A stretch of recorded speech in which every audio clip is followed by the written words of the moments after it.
Chemins de traverse, La passion au bout des doigts, une émission de Pascal Laurière, un programme Maurice Clément Fèvre. Dans cette nouvelle série de La passion au bout des doigts, après avoir débuté avec le dernier parapluier français fabricant de parapluies de berger, nous sommes chez un des derniers pipiers. Bonjour et bienvenue chez Nicolas Gutiérrez, à Bellus, dans les Landes.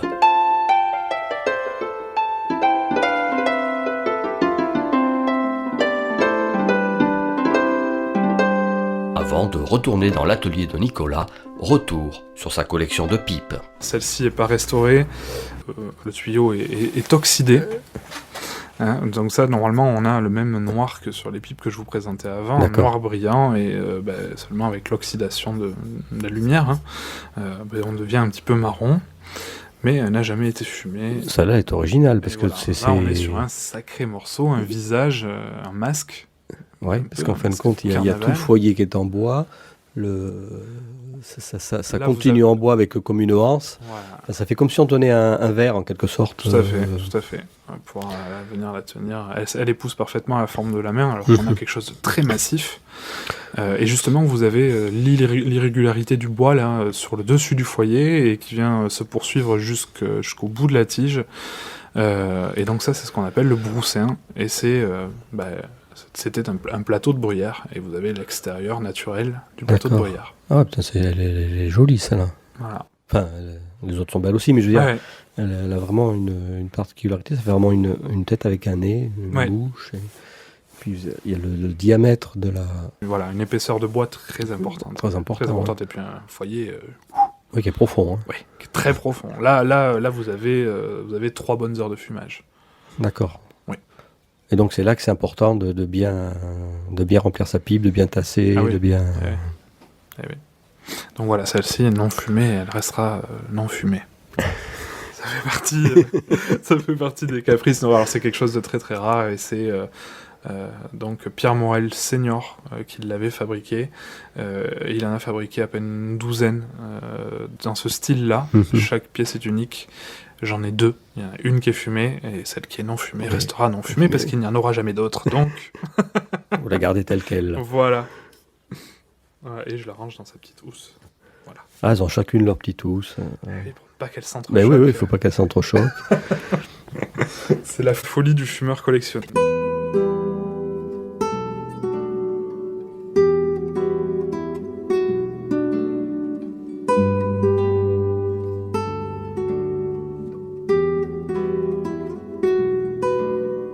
Et il y en a une que vous préférez particulièrement sur vos... Enfin, une ou 3-4, parce qu'après une, c'est peut-être difficile. Alors, il n'y a pas vraiment de favorite. Il y a beaucoup d'ex-aequo. Il n'y a pas de numéro 1.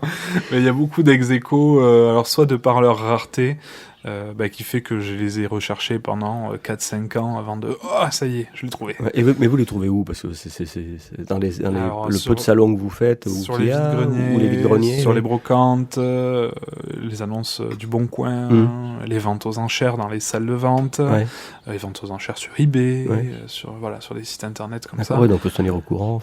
Il faut fouiller, il faut farfouiller tout le temps partout. Bon, après, vous me direz, à partir du moment où on s'intéresse à quelque chose, qu'on creuse, on tombe forcément dessus. J'ai des alertes qui sonnent sur mon téléphone en permanence. Vous avez des alertes, Il y a une nouvelle annonce avec le titre pipe. Hop, ok, vite, voyons. Non, c'est pas pour moi. Clac, vite, achetez avant que quelqu'un la voie. Et sans indiscrétion, ça peut monter haut, l'air en prix, ou ça reste raisonnable entre guillemets, quoi, je veux dire. Ça peut effectivement monter très haut.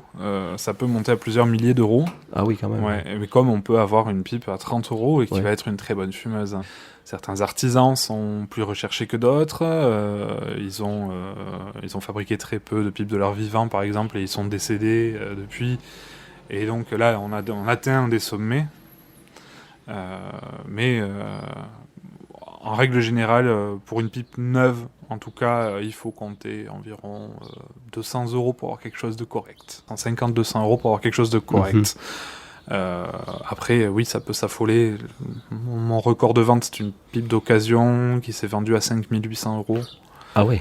Et voilà, là, c'était un artisan particulier, Bonnord, un artisan danois particulier, suédois, pardon. Mais ouais. Oui, ça n'est pas de la notoriété de l'artisan qui l'a faite, etc. Tout à fait. Ouais. On voit des pipes qui sont carrément où le foyer est sculpté, enfin que ça représente une tête, choses comme ça. Ça, c'est pareil, c'est vraiment du métier de travail de bois, ça, par contre, d'ébéniste, là, après, on est sur du travail de sculpteur. De sculpteur. Ouais, ça, vous le faites, vraiment. Ça, ou... Alors non, je fais pas de figuratif. Alors déjà parce que... Bon, personnellement, ça m'intéresse pas.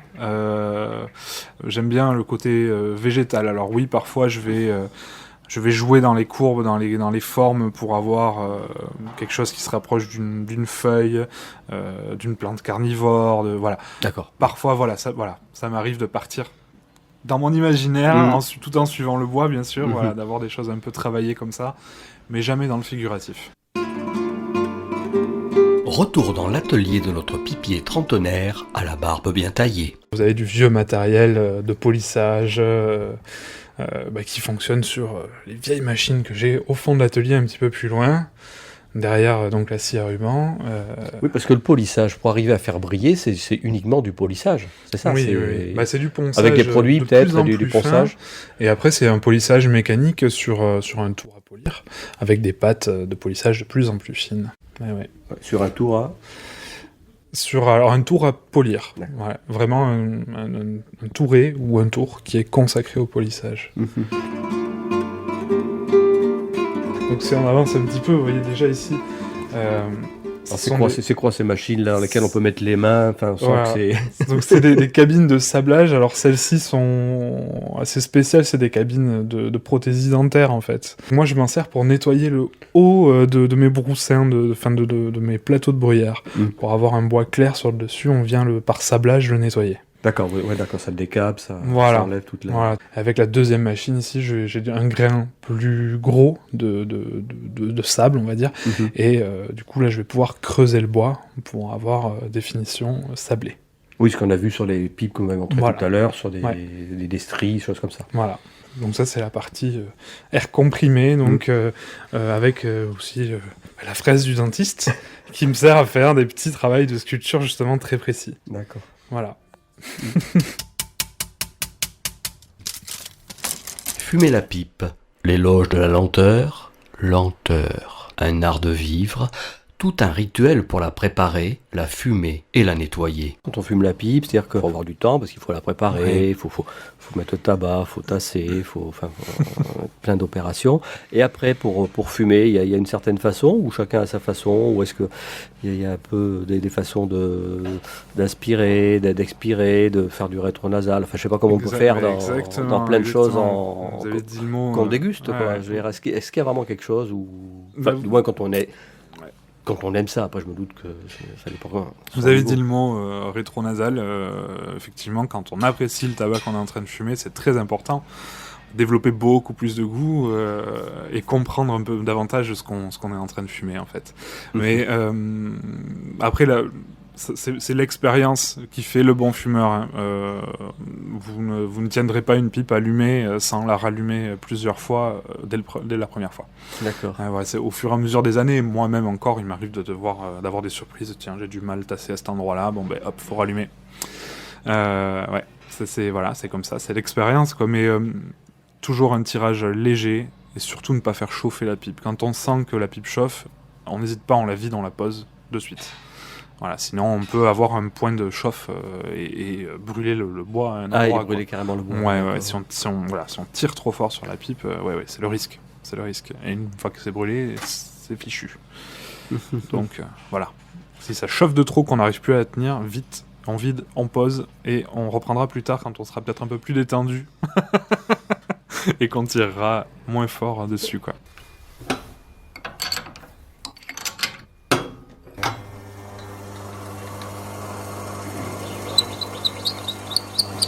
Retour dans l'atelier de notre pipier.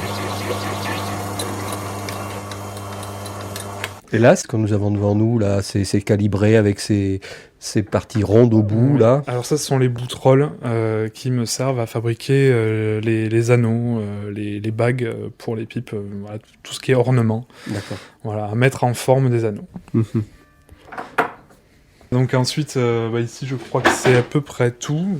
Ouais, alors là, il y a marqué petit budget, belle pièce, Charentance, Point Blanc, Dunhill, Stanwell. Voilà. Ça veut dire quoi tout ça là? C'est quoi? Alors ça, c'est une toute petite partie de mon stock de pipes d'occasion à restaurer et à mettre en vente sur mon site. J'en ai en permanence plus d'un millier, donc ici c'est vraiment une toute petite partie. 1 millier de pipes d'occasion que vous avez acheté à droite, à Ouais. gauche, qu'on vous a revendu et que vous allez retaper, remettre en état. Que je vais restaurer et remettre en vente. D'accord. Et Voilà. il y a une clientèle pour ça? Oui. Oui. Ouais, c'est d'ailleurs l'essentiel de mon activité, la restauration. D'accord. Voilà. Oui, vous faites plus de restauration que de création, Oui, bien sûr. à proprement parler. Oui.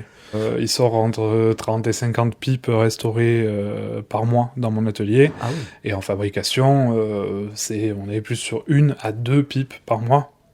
Ah oui, d'accord. Voilà. Ouais, c'est pas le même. En création, d'accord. ouais.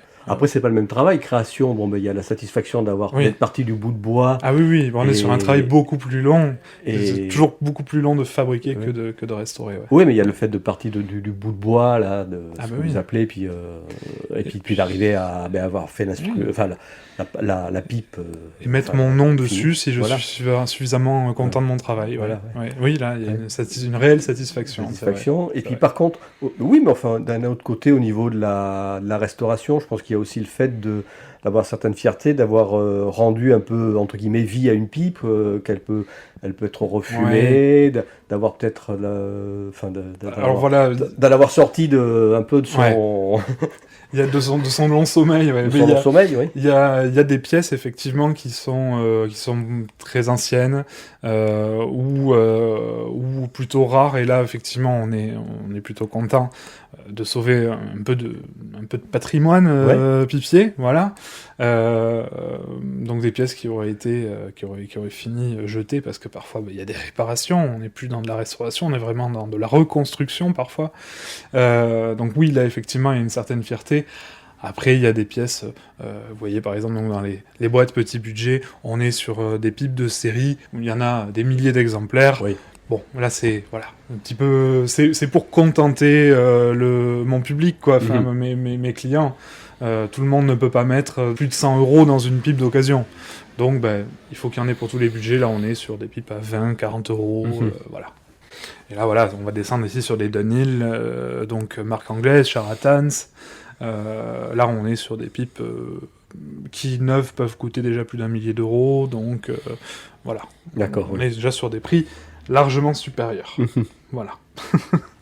Et puis là encore, il y en a plein les tiroirs. Vous avez une succession de 24 tiroirs. C'est également. Avec leurs pipes. Oh là là là. Voilà. C'est également plein de pipes dans tous les sens. Des pipes neuves, des pipes d'occasion. Puis ici, de ce côté, des matériaux, des bagues, des ornements. Vous voyez, encore différents diamètres de bagues.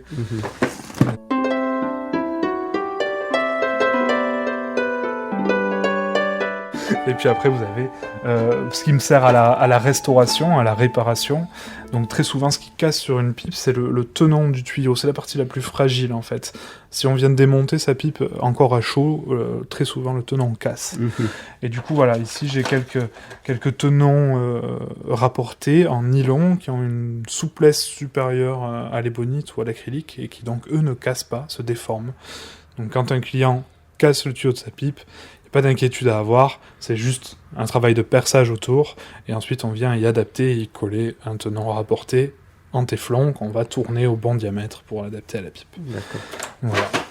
Et puis on trouve après des centaines de formes de tuyaux différents, de toute époque, de toute matière, voilà. Pour les pipes qui auraient perdu leur tuyau, quoi. Il faut avoir du stock. Il faut avoir du stock, faut avoir la pièce. Pour pouvoir la répondre. bonne pièce au bon moment pour répondre aux clients. Voilà. Il vient avec sa pipe qu'il faut remettre en état. Tout à fait. La pipe et le tabac et la pipe. Pipe et tabac, un couple. Le fumage de la pipe à ses débuts n'était pas associé au tabac. C'est dans la deuxième moitié du XVIIe siècle où son statut passe de tabac à briser à celui de tabac à fumer. Un changement majeur entraînant une augmentation de la consommation et le développement de la pipe. Le tabac à pipe, Nicolas nous en parlera dès le prochain épisode. Au revoir et à très bientôt.